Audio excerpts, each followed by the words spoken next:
This ain't radio. You won't find it on the dial tone. This ain't radio. Hit the link to know what I'm on. This ain't radio. You know I'm finna talk my shit. This ain't radio. Go ahead, give it a listen. Ladies and gentlemen, welcome to episode 268 of This Ain't Radio podcast with your host Chris, just Chris, and today is gonna be a good one. All right, we have a new I'm Impacted, and it's Superbad this week. We all love Superbad, but I'm gonna tell you why it impacted me and changed my life. Also, for the new I Am a Jerk, the person asked, am I the jerk for refusing to take my mom's side after she insulted my wife in front of everyone? I'm going to let him know too. All right. And then I'm also going to let my sister know that she can't be hating on me when I pull up, hop out, all looking how I look doing what I do. All right. She hated on me today. I ain't like it. I'm going to get at her for that. But sit back, relax, and enjoy the show. Let's get it going. All right. Today's Am I the Jerk? Am I the jerk for refusing to take my mom's side after she insulted my wife in front of everyone? I, 33 male and married to Anna, 31 female.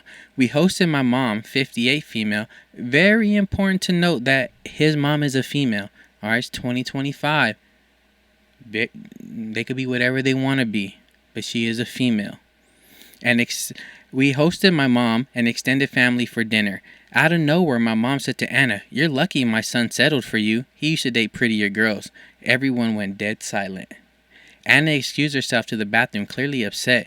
I told my mom that was cruel and she needed to apologize. She refused and doubled down, saying, "I'm just being honest. Don't be so sensitive." I ended the dinner early and told her to leave. Now my siblings are saying I disrespected mom and should have just let it slide for family peace.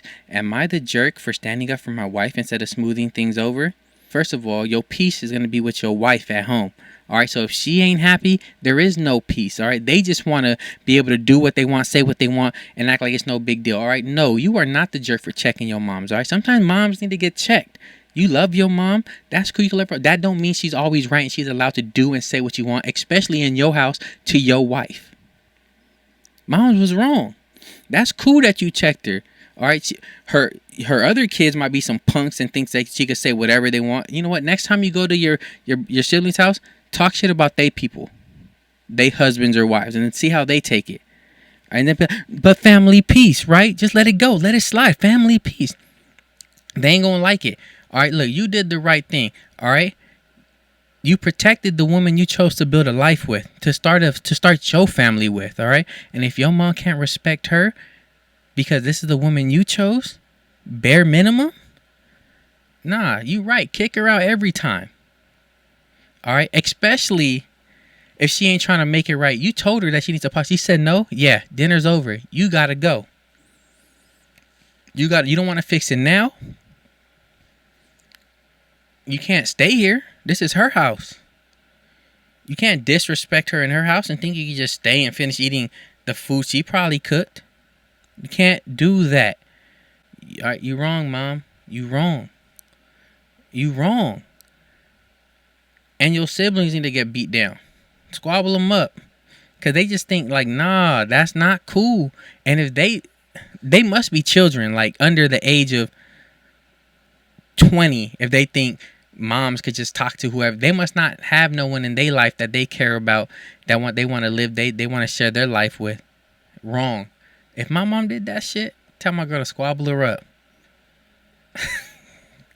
That would not happen. My mom beat my girls. I love my girl, but my girl don't need a fight. She's too pretty for that. She's too pretty to fight. All right. She don't need a fight. Nah. My mom a thug though, right? I love my mom. I'll fight for my mom. My mom will fight for me. I know she would. I seen my mom try to get squabbles in before. All right. I've seen it. Shout out to moms, yo. But no, you are not the jerk. You are being a good husband. You got to protect your woman. If your woman don't feel safe in her home, where can she feel safe at? Huh? If your whiz, your wife, your boo, huh, can't feel safe in her own house, she can't feel protected in her own house, where can she feel safe at? Huh? Where? I don't know. At the gym? At the bank? At Wingstop waiting for that good mango habanero? At Sprouts? Where can she feel safe at? Away from your family? And if it's the woman you love, eventually if you can't make her feel safe, she'll probably feel safe away from you. No, so you did the right thing. She's the number one woman in your life now. She's your wife. Maybe the mother of your children. You didn't say if you have children or not. Protect her. Love your mom. Mom could be 1B. But this is your woman. Alright? This is who you choose to be your wife.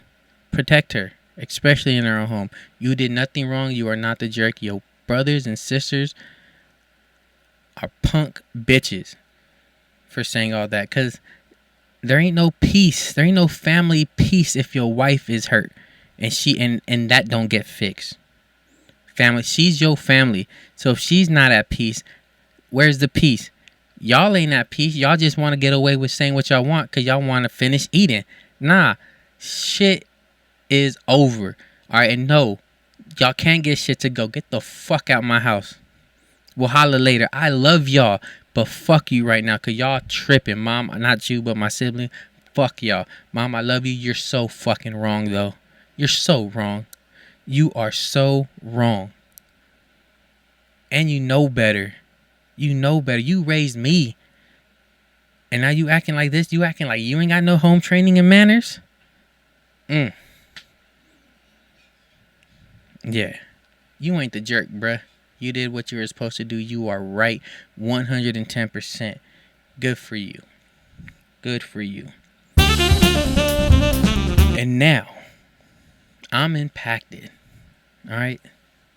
What impacted me and changed my life? The movie Superbad. Yeah, Superbad. We all know that movie. We all know. The synopsis. Superbad is a raunchy coming-of-age teen comedy that follows two socially awkward high school seniors, Seth and Evan, as they try to enjoy one last night before graduation. Their main goal, to score alcohol for a party to impress their crushes, hoping it'll elevate their status before heading off to college. Alongside them is their eccentric friend Fogel, aka McLovin, whose fake ID sparks a series of absurd misadventures involving cops, chaos, and awkward encounters. Beneath all the comedy and crude humor, the film explores friendship, growing up, and the fear of drifting apart. And yes, all that is true, but their main objective is to try to get laid. Alright? Them trying to get laid is what causes them to try to get the alcohol. Alright? But yes, that movie changed my life. Alright? Directed by Greg Mottola. The main cast: Jonah Hill as Seth, Michael Cera as Evan, Christopher Mintz-Plasse as Fogel / McLovin, Emma Stone as Jules, Martha McIsaac as Becca, Bill Hader as Officer Slater, and Seth Rogen as Officer Michael. Year release 2007. 2007. I was 19 years old. Alright, so we can break it down. Alright, this movie impacted my life. So it literally changed the way I see funny, I think funny. It changed my brain chemistry on what I find funny, what I think is funny. It made me funnier in a way. Alright, I saw the movie like 5 or 6 times in theaters, alright?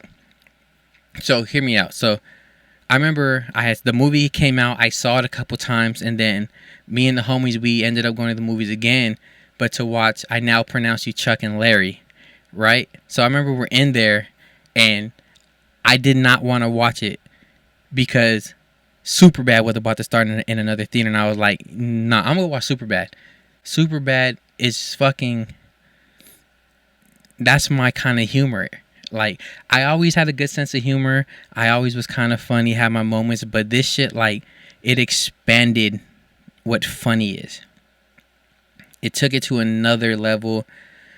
It's just so great. It's everything. Like, it's just So fucking funny. One of the lines that I constantly still say to everybody, my sister, my homies, my brothers, and everybody. I probably said it to my mom before. I was like, "Eat shit, bum. Eat shit, bum." Come on. And then that's the ridiculousness of it all. Come on, let's see. Let's see. What are some of the most popular lines?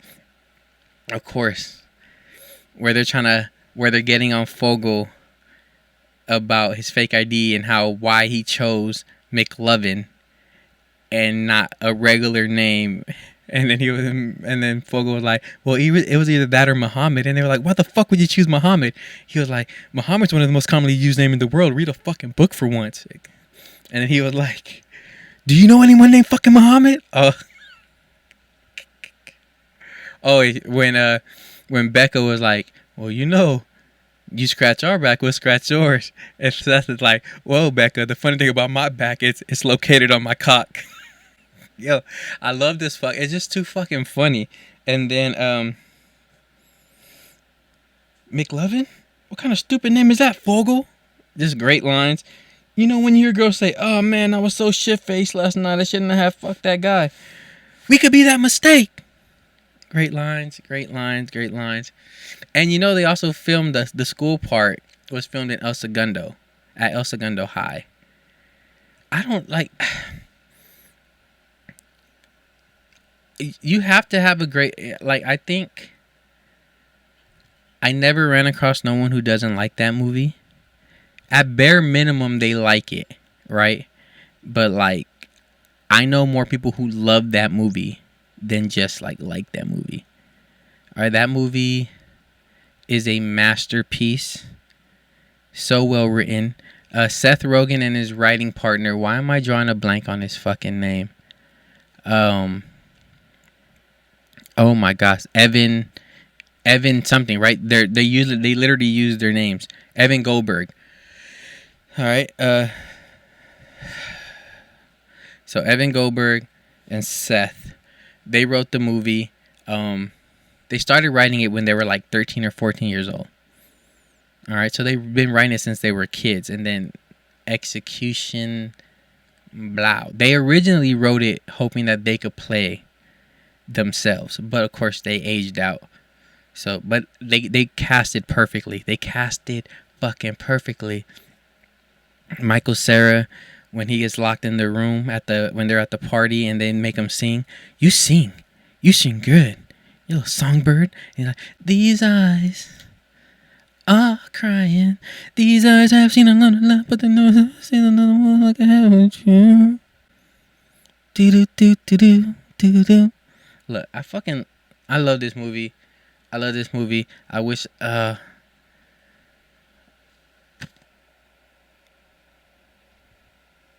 fucking love this movie. I don't know, like it changed me. It made me funnier. It made me open to just different shit. It made me not so like, that's too far, or nah, that's not, it made me just accept funny for funny, no matter how it comes at you.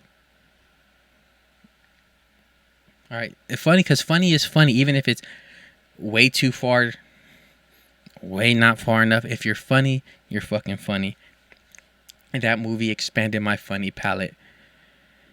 And, excuse me, I ain't been the same since. So shout out to Superbad, one of my favorite comedies ever, one of my favorite movies, period, ever. You changed my life. I saw you in theaters 5 or 6 times. All right, and I watched, and I love the movie. Okay, I love it.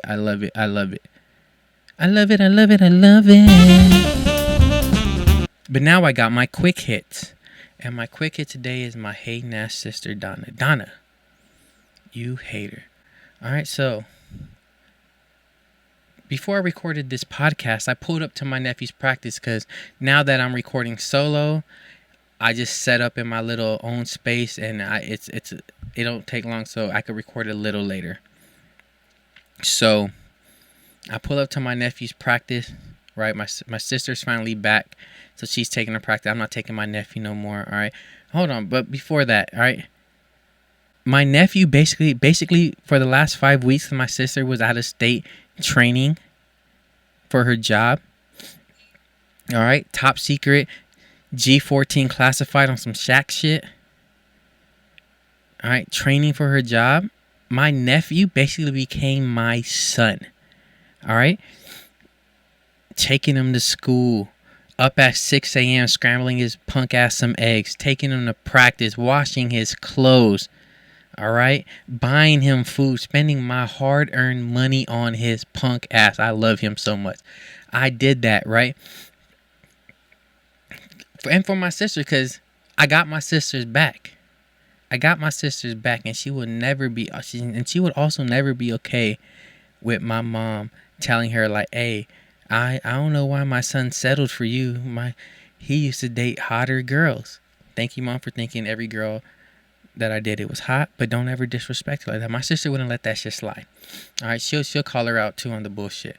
But look, anyways, today she took him to practice, and I was like, you know what? I'm gonna pull up, hop out. All right. So before I went up there, trimmed the face down, right? Because my shit was getting scruffy and nasty, right? So I pull up. I'm talking to my nephew because he's in the back, and then my sister's still in the car, and she's like, gets my attention. I walk over there. She was like, what'd you do to your face? You look weird. I'm like, what are you talking about? She's like, yo, beard. I'm like, first of all, I'm handsome as fuck, and you just mad because now I look younger than you, and you younger than me naturally, and now I just look young. All right, but anyways, look, I trim my beard down real low. I usually don't go this low. I usually try to style it more, but let me be honest with you. I was about to just do it real nice, right? I was literally started. I had my beard trimmer. I was trimming it down, and I was like, I really am not in the mood to spend too much time trying to get my shit lined up, right? Do my own wop. So you know what? I said, fuck it. Put the beard trimmer away. I got my clippers. Just took all that shit off. But yeah, my sister was hating on it because she was like, you look weird without no hair. You look weird without no hair. First of all, you mad because I look 15 plus 15, 30. I really look 30. Give me 30.